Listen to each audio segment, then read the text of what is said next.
हिंदू धर्म में दशा माँ की पूजा एवं व्रत कई सदियों से किए जा रहे हैं। माना जाता है कि जब मनुष्य की दशा प्रतिकूल होती है तब ये व्रत करने से सुख समृद्धि की प्राप्ति होती है। ये व्रत चैत्र माह के कृष्ण पक्ष की दशमी तिथि को किया जाता है। इस वर्ष 23 जुलाई रविवार को ये व्रत प्रारंभ हो रहा है, जिसकी तैयारियां श्रद्धालुओं ने प्रारंभ कर दी हैं। बाजारों में दशा माँ व्रत की पूजा सामग्री की बिक्री शुरू हो गई है।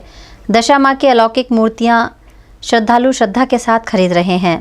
અમે દશામાની મૂર્તિ લેવા આવ્યા છે ને મુજમાં બનાવ્યા છે અને દશામાનો તહેવાર છે એટલે ધામધૂમથી અમે આ ઉજવીએ છીએ અને 10 દિવસ પછી વિસર્જન કરીએ છીએ। દશામાનું અમારે અહીંયા બહુ મહત્ત્વ છે ગુજરાતમાં અને બહુ પબ્લિક માને છે, 90% પબ્લિક દશામાને માનતી હોય છે।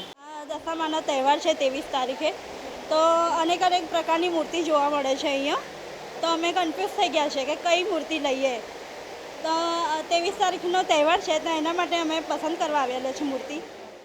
51 રૂપિયાથી લઈને 7,000 સુધીની મૂર્તિ લાવ્યા છે અને એમાં બધા અલગ અલગ વેરાયટીમાં લાવ્યા છે।